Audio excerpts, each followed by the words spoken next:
With inflation still a concern across many Western economies, it's becoming clearer that central banks are some way away from peaking on their move up in interest rates and constricting monetary policy.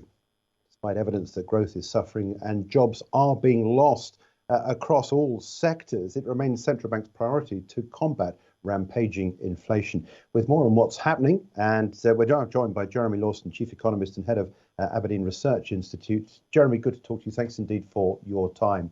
Just quickly wrap up where you see things at the moment. We are now well into the second month of the year. Markets are still rising, but so are interest rates. And there's evidence that we've seen recently from some central bankers that they don't really intend taking their foot off the pedal anytime soon. What are your thoughts as a markets economist?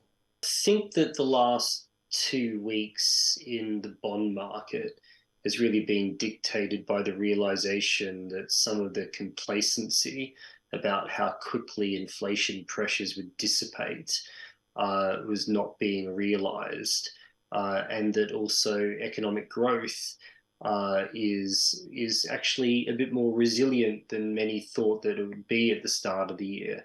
So the sell-off in bonds really started to gather steam after the January non-farm payroll report, right, where the estimate was that non-farm payrolls increased by close to 500,000 in the month.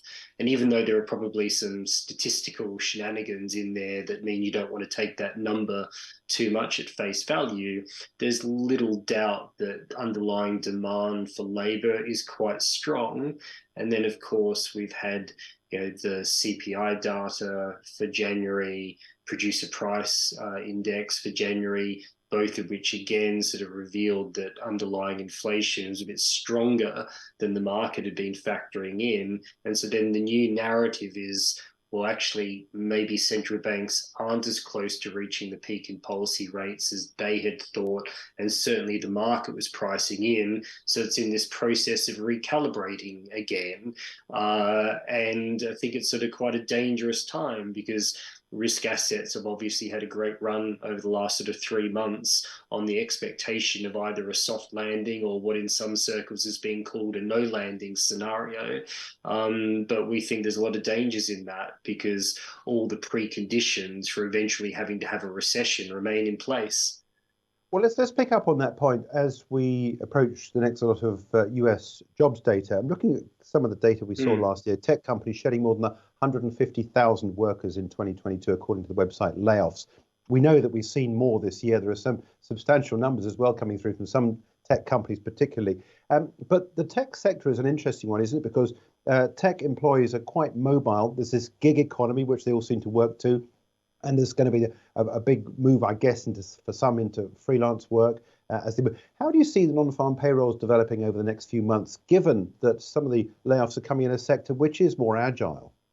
Yeah, I think it's important to keep in mind that the technology sector accounts for quite a small proportion of total employment in the United States. Right? Maybe another way to think about it is that, the tech sector, I think, assumes this, casts this enormous shadow over the market because it accounts for and homes some of the largest companies in the world and most profitable companies in the world, and they gather a lot of headlines.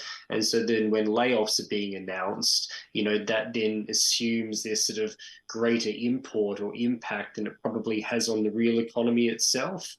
I think the tech sector is really just adjusting to the fact that, the rapid rate of expansion after the pandemic and the fact that demand conditions are a little bit more subdued and that many businesses need to right size for what's sort of likely to be a more subdued outlook.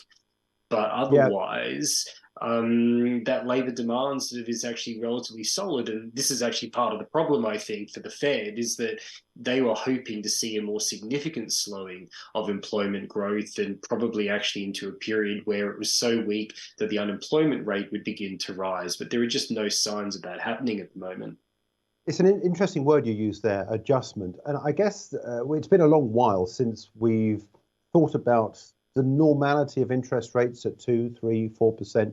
And we've got so used to seeing them at rock bottom prices. We've adjusted our behaviors to take into account that scenario. How much do you think we should now have to adjust to this well, I won't say new scenario because it's not, going back to how it was 20 odd years ago, when we were used to interest rates at that sort of level. Because surely this is all we're doing, isn't it? We're just getting back to what many of us that have been through it before regard as normality. Is there a truism in that, do you think?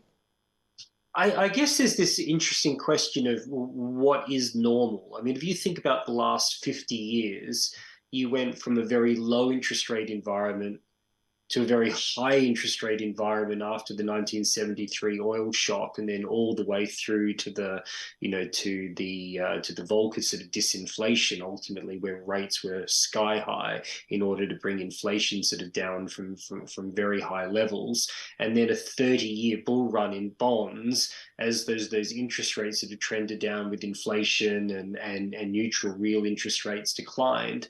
And so then, if you think about it, there's really no period that you could say, well, this is like the long-term level of rates and we regard this as normal, because it's entirely contingent on the state of the economy and the state of inflation and what policy is having to do. I think the way that we would see things at the moment is that the global economy is operating in what I would describe as a period of excess demand, right? So there's more demand for labor, there's more demand for output than can be supplied. And in those circumstances, that puts upward pressure on wage growth and puts upward pressure on general prices, right? And then what central banks are having to try and do is gauge how high do interest rates need to rise in order to bring inflation back down and the economy back into balance. And that's a very difficult thing to do, particularly because a lot of households still have a lot of excess savings floating around from the early parts of the stimulus. But just because rates have to go high this or last year and this year, it doesn't mean that we're then going to settle into a regime where interest rates are consistently above 3 or 4%. Okay, it's quite possible that when the recession comes, if it's relatively deep, if it lowers inflation quite a lot, if unemployment rates rise significantly, that you could see, say the federal funds rate fall all the way below 1% again. And I wouldn't rule that out. So actually in our strategic asset allocation work, the base view is actually that, say, the 10-year yield is more likely to settle around the 2.5% level than it is around a 3.5% level on a 5 to 10-year time frame. So in that case, we might not go all the way back down to the bottom that we saw after the financial crisis or immediately after the pandemic, but there we probably can, once we're through and into a recession, go a lot lower than we are now. Just really interesting talking about inflation. I mean, people are looking at this and they can see inflation. Crikey, it's bad enough in our pockets of energy prices rising and so forth, food and fuel and whatever. And mortgages, of course, a really big thing. And of course, a lot of people are asking, why are central banks doing this? Because raising interest rates to combat inflation, because growth is slowing. And as you say, almost certainly we're going to go into some form of a recession this year, which is going to hit us hard. Just outline to us, as an economist, why central banks are so focused on inflation. Yes, they've got an inflation target, but why inflation? Why is inflation so important to get under control rather than worry about the potential effects of all rising interest rates taking us down into recession? There's probably two really key points. So the one is that they do have legislative mandates to target price stability, and they've got particular definitions of that consistent with long-term inflation objectives, and most sit around 2%. And inflation's a long way below that. So by the definition of what they're being asked to do, they're failing at the moment. Inflation is far too high and it's been high for a long period of time. So that's point one. Point two is that central banks and economists would generally see there being no long-term trade-off between unemployment and the economy and inflation. Right? So what I mean by that is if unemployment, if labor utilization is really higher than could be sustained in the long term, right, then if you're continuing to try and hold it at low levels, all that will really happen is inflation will just keep on ratcheting up and up and up in those circumstances, right? And so eventually inflation expectations are just higher, right? That gets factored into wage and price setting behavior. Then all of a sudden, you're at a higher rate of inflation, right? And it's much more painful to bring it down. it also then means that if there are any future shocks, right? So let's say another oil shock were to come along and inflation, rather than being at 2% before that happens, it's at 5%. And then people have already seen that, well, in the face of the last inflation shock, central banks didn't really do anything or enough to bring it down. Well, then their whole credibility of that edifice, their confidence in the future, is eroded.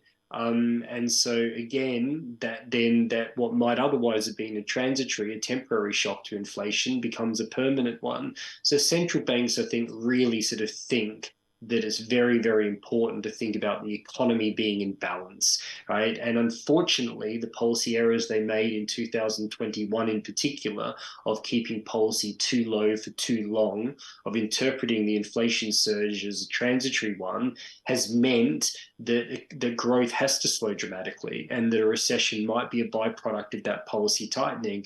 And whilst a lot of people might think that that's a bad thing and it will be painful in the near term, the long-term consequences of not doing enough about it would be even worse, as we learned in the 1970s and the 1980s. That is such a crucial point to underline, isn't it? And I think it's worth emphasizing that point you mentioned about the underlying policy we saw in 2021. At this point, I want to bring up a chart of the S&P 500. And this goes back, if we bring up the chart, on the left-hand side of the chart, I've got the COVID lows back here in March 2020. For the S&P 500, 2,184. Since then, as you've said quite rightly, that loose monetary policy taking us right up 2021 into 2022, the peak coming through for the S&P 500 in January 2022. Since then, there's been this move that we've now seen. Just as a markets economist, as someone that runs the research institute there at Aberdeen, you're talking all the time, of course, to people that are involved heavily with client money. What do you say about where we are in terms of the market move at the moment? Do you see much downside to come? For example, as we're hearing from some IG clients, at least, they're saying we could well get back to the COVID lows. Now, there's a technicality about that. There's a technical analysis element. And if you look at some of the calculations, it could well take us back there. What are your thoughts in terms of where the markets could move this year? Do you think at the end of the year we'll be lower than where we are? What's the direction of travel? Yeah, look, I'd be most confident that the direction of travel on a 6-month time frame would be lower than we are now. I think trying to pinpoint exactly what that level will be is very difficult, because it will depend sort of crucially on the scale of the recession and the decline in corporate earnings, and that's very difficult to forecast in real time.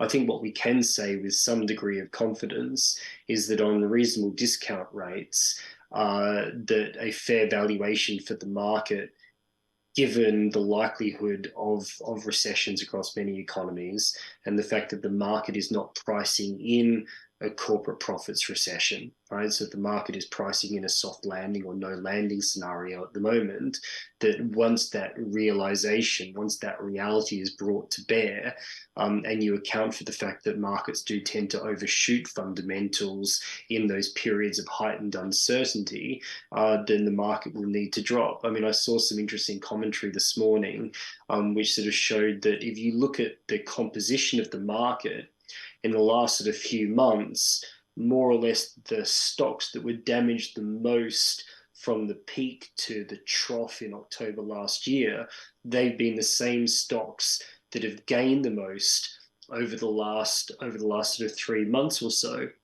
And so there's something, I think, very fragile within the grain of the market and how it's sort of being influenced by sort of short squeezes, the activity of retail investors, the fact that I think a lot of institutional money, real money investors are still very cautious about the outlook.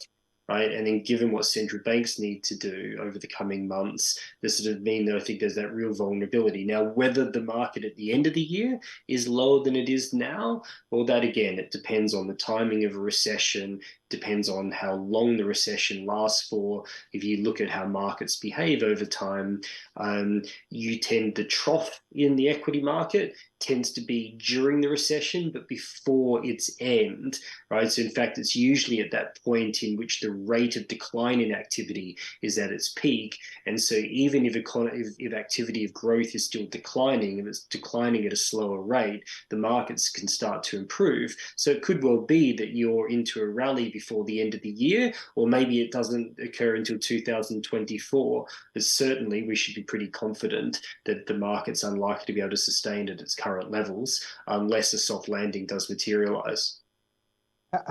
How do you deal with the questions that undoubtedly come through from your colleagues that face clients, that clients are worried about all this and think it's an opportunity to sell at the top and buy again at the bottom? Just explain how that sort of answer is put together to establish a fact around the fact that you've just said. Difficult to time the markets, isn't it? Well, different clients obviously have very different needs, right? The nature of the mandate, the assets that they have available to them. What I would sort of suggest is that, unless you are running or demanding a portfolio that is highly tactical and nimble in its allocation, that attempt to time and refine too much, particularly if you've got a particular anchor for how you think on a medium-term time frame the market needs to evolve, is a dangerous thing to do. Maybe another way to think about it is through the prism of risk premium in markets. Over the longer term, what investors are really doing is they're harvesting the premium associated with different assets, whether it's term premium in bonds, credit premium in the credit market, the equity risk premium, the illiquidity premium in private markets, right? And then those will sort of tend to generate fairly sort of significant sort of returns over longer horizons that are fairly reliable. There'll be ups and downs, but the longer the time frame, the more likely they are to be realized. But trying to identify precise peaks and troughs can be dangerous because actually a relatively small number of trading days can account for a relatively large proportion of aggregate returns. So unless you must invest over short horizons, unless that's the nature of what you're demanding from your asset manager, right, then it's more, I think, about managing risk than trying to time the market, because that could then end up leading to worse long-term returns rather than better long-term returns. Yeah, a really key point. Thank you indeed for underscoring that. Jeremy, we've got to leave it there, but thank you so much indeed for joining us. Jeremy Lawson. My pleasure. Chief economist at Aberdeen.